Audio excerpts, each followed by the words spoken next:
When I think about Keanu Reeves, a few films immediately come to mind. The Matrix, Point Break, Speed, John Wick, action movies.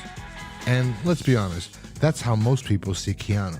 An action star, not exactly a great actor.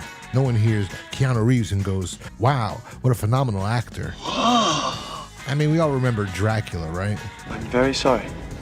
But when I actually sat down and looked over Keanu's filmography, I realized something. He's been in a lot of movies I genuinely like. Excellent! And he's been acting for a long time. The first movie I remember seeing him in was The Night Before with Aunt Becky from Full House. And by that point, he'd already been acting for about 4 years. So I decided to go back through his films and really look at his performances to see if any of them would change how I felt about him as an actor. And honestly, most of them didn't. But there were still a few movies I'd actually never seen. Then I came across a title I remembered seeing everywhere as a kid. A movie I've heard of, knew of, but somehow had never watched. And that movie is River's Edge. River's Edge is a 1986 crime drama written by Neil Jimenez and directed by Tim Hunter. It stars Keanu Reeves, Crispin Glover, Dennis Hopper, Ione Skye, and Daniel Roebuck. And it follows a group of bored, disconnected teenagers living in a nowhere town with no real direction and no real future. When one of the friends murders his girlfriend, the shocking part isn't the crime itself, it's how little everyone seems to care. They don't call the police, they don't panic, they don't even react the way normal people should. For them, it's almost treated as just another piece of information, another thing that happened that day. Matt, played by Keanu Reeves, is one of the few characters who actually understands that what happened is wrong and that doing nothing is just as bad as the crime itself. He's stuck between loyalty to his friends and the basic idea of being a decent human being, struggling with whether to go to the police while also calling out his friends for not caring at all. On paper, this movie might sound pretentious, but it's actually really solid, and Keanu gives a surprisingly grounded performance here, one that we really hadn't seen from him up to this point. He's also going up against Dennis Hopper, who's in full unpredictable mode, and Crispin Glover, who, let's be honest, isn't that far removed from this character in real life. I turned around and I saw a clown, had a frown, stood on a mound, started barking like a hound. And somehow, Keanu holds his own. Now, if you haven't seen River's Edge, I suggest you stop the video and watch the film and then come back here because we're going to be talking about spoilers up ahead. The film opens with that creepy little goober from Near Dark. He tosses a baby doll off a bridge and into a river. He then starts hearing a man howling in the distance. We then see a man sitting at the edge of the river. Beside him is the body of a naked woman. This is John, and the body of the woman is his friend Jamie. The weirdo kid smiles and awkwardly rides his bike away. John takes the scattered clothing and leaves. Moments later, John walks into a convenience store to try to buy a beer, but he's not of age. That's where we see Tim is in the back of the store playing a video game. He hears the argument up front between John and Taylor and decides to go on back and sneakily steal 2 beers. Taylor won't sell John the beer and throws him out of the store. John enters the car and sees the 2 beer cans. Tim walks up to the passenger side window and tells him that he doesn't need to thank him and that he saw him earlier today. John looks anxiously at Tim, and then Tim tells him that he's looking for dope, which I thought was heroin, but this is the 80s, so I guess weed was dope back in the 80s. Anyway, Tim asks if John has any on him, and John tells him no, but he knows where to get some. As they drive off, Tim notices the victim's panties are on the floor. He picks them up and overacts. What's this stupid head nod? Radical. What the fuck's so radical about that? I swear I hate this kid. John pulls up to Feck's house, a weirdo they get Bud from, but he's not home, or he's not answering. John looks through the window and sees a blow-up doll sitting in a chair. Tim returns home and we see his little sister's crying because she lost her doll. We are introduced to Keanu Reeves, who's Tim's brother, Matt. The mom asks Tim where he put his sister's doll, and he said he killed it. He then runs into his room where his brother Matt corners him. Matt threatens to beat up Tim for not only doing that to his little sister, but also bragging about it. A horn toots outside and we're now introduced to Lane, played by former certified eccentric Crispin Glover. He is over the top from his introduction to his conclusion. Crispin Glover is a fine actor in tiny doses. Well, at least that's what I thought. As soon as this scene ended, I decided to go check online and see what critics thought about his performance in this film at the time. And They all raved about it. I was shocked. Anyway, Tim comes out walking like a drag queen on the red carpet of a runway, and he thought this was badass. And nobody checked him on his performance. Just his walking is irritating me. Tim asks if they're going to Feck's house because he really needs a joint. And they all start laughing at him, as they should, and they take off. I wish I could say this would be the last time we would see Tim, but it's not. He keeps coming back to ruin the movie for us. At Feck's house, we see Lane knocking on the door. Inside is Dennis Hopper, who's always been over the top and wild in a positive way in movies. I mean, the guy's known for opening up doors and saying, Let's fuck! I'll fuck anything that moves! Anyway, I was really intrigued to see this. They score the dope and head back to school, and that's where we meet the other friends. John shows up and they ask John where Jamie is, and John confesses right away. They don't believe him, so then John takes Matt and Lane to see Jamie's body. And Lane still thinks it's a joke. Even as he's looking at the body, he has to prod and poke it until he actually realizes that it's dead. And Matt is showing some kind of emotion as soon as he sees her. But the thing is, you can't really tell. It's there, but it's not there. He's not sad, he's not shocked, he's not mad. He just watches, almost indifferent. But at the same time, some sort of reflection or something is emoting from him. It's very hard to do. Lane, on the other hand, once he realizes that Jamie's actually dead, goes through a series of emotions. He goes from being shocked to then laughing, and then brought back to reality when he looks at Matt, and then looks at John and tells him that he's crazy and that he could fry for this. As their way back to school, we get some exposition and we discover that Lane, Matt, and John have been friends since they were little kids. Lane believes that it's his job to protect John and not worry about his other friend Jamie's dead body. Lane wants to help John bury the body, or wants all of them to help bury the body and keep this secret between the three of them. John doesn't seem to care, and Matt is really struggling with why he feels nothing. Back at school, we then see the boys tell their other friends what John did, and of course, they don't believe him. So they decide to all take them to see the body. They go to borrow a friend's pickup so they can all fit in the car and go see this body. That's when we see our dashly Tim show up with some kid with gingival hyperplasia. Got him! Tim asks if they're going to go see the body because he wants to join them, but nobody wants to hang out with Tim because he stinks. He's horrible. All of Lane's friends see Jamie's body. Clarissa can't believe it. Lane tells them that they all need to help bury Jamie so that the body's never found. The friend that drove them there said he has to go back to work. He's trying to avoid showing any emotion at all. And that's when Lane attacks him and tells him that he has to stay and help. And then John comes in and pulls Lane off of Mike and tells him that no one has to help if they don't want to. Matt returns home and sees Tim. And I sense Matt is seeing a lot of his friend John and his little brother. He asks his mom why she allows him to hang out with baby Freddie Mercury, and she basically says she has no authority or power over her kids. Matt and his little sister have a funeral for her doll that Tim murdered, and I'm getting the sense that he's also seeing a lot of Jamie and his sister.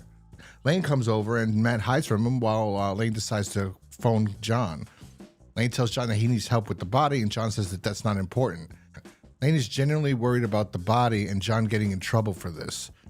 He's the only one worried about John. John doesn't care. Matt can't understand why he doesn't care, and Clarissa is scared and confused. She attempts to call the cops earlier, but she can't. She then calls Matt to talk. Lane dumps Jamie's body in the river, and he then goes and picks up John, and we have this weird scene where Lane brings politics into this, and not having pride is the reason why John killed Jamie, and doesn't care. Lane says he doesn't understand why he cares more for John than John does, and that's when we discovered that cops have surrounded John's house. It's revealed that Matt called the police and takes them to Jamie's body. They find her at the edge of the river and interrogate Matt. The cops start berating Matt, accusing him of being the killer, and if he wasn't the killer, why doesn't he care? He tells the cops he doesn't know why he felt nothing. He kind of liked Jamie. She was just around. He says he told them that John, whose real name isn't even John, it's something else, but because the last name rhymed with toilet, they nicknamed him John. That's really fucked up. I'm getting a sense of why they have no emotion. I mean, their life is pretty hell. It's a different type of hell. This is the everyday struggle type of trying to survive day to day. No real opportunities around. You're just floating along in your teenage years. You are insignificant in the grand scheme of things. You see no hope for yourself, no way out of your town, and you're emotionally just withdrawn. I mean, even earlier there was a scene where they were talking about leaving the town and just going somewhere else and starting new because nobody would know them there. Anyway, Matt tells the cops that he didn't do anything, and the cops start to yell at him and tell him that that's the problem, that they can charge him for being an accessory after the fact because he didn't do anything. And he says, well, I'm here. I'm telling you now. Lane takes John to hide at Fleck's house, which is pretty odd. The cops release Matt, and Matt gets into a fight with his mother and her boyfriend for accusing him of not caring or knowing more. His sister runs out of the house to show Matt that even in her death, Tim is killing her dead doll. Matt sees Tim and flips out. He releases all his anger on Tim, wanting to know why he is the way he is, why he does these things, and just beats him so bad that I was cheering for joy.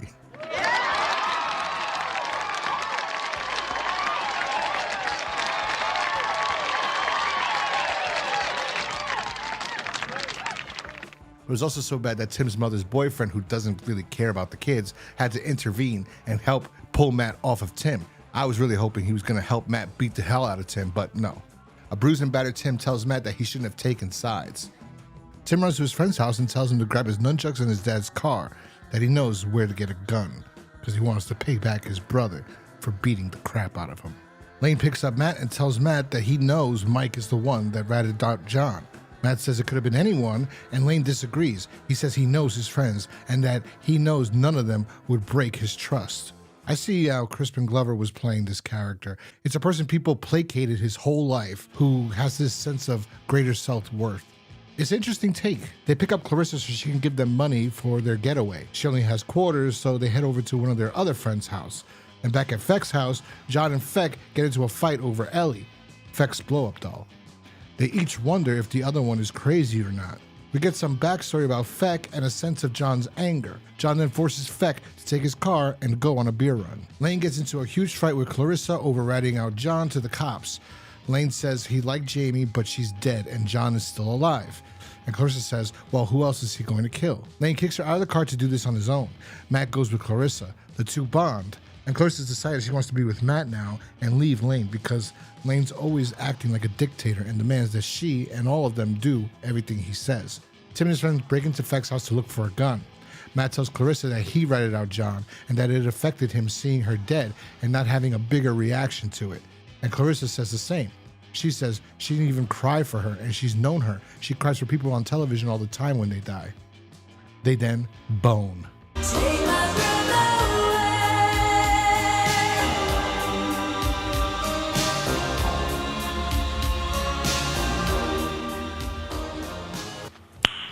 Nice.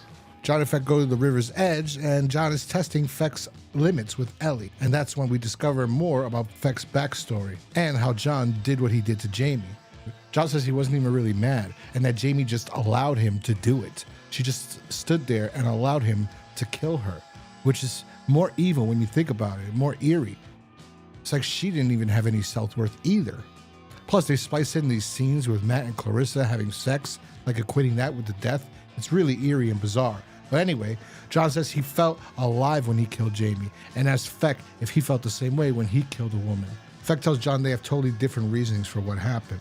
John says that nobody really cares about him, and Feck brings up Lane, and Lane's going out of his way to try to find John's safe haven, and John says Lane doesn't even really know him. While Matt and Clarissa discuss how they don't even know who Lane has become. We get a montage of what everybody's doing, and then all of a sudden we hear gunfire. Feck returns home, and Tim and his friend knock him out and steal his gun. While high on speed, Lane crashes his car onto the curb of a sidewalk, and the police take him into custody. They now suspect him of being Jamie's murderer. Lane is flipping out in the interrogation room. He ends up getting released and starts to look for John. Tim is cruising around looking for Matt, and he finally finds him.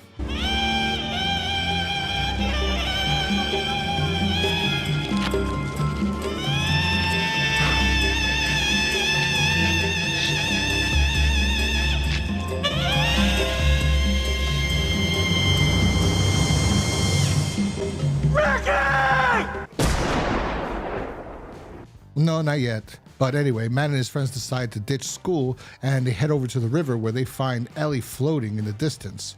Lane shows up looking for John and almost gets into a fight with Mike, believing Mike was the one that ratted out on John.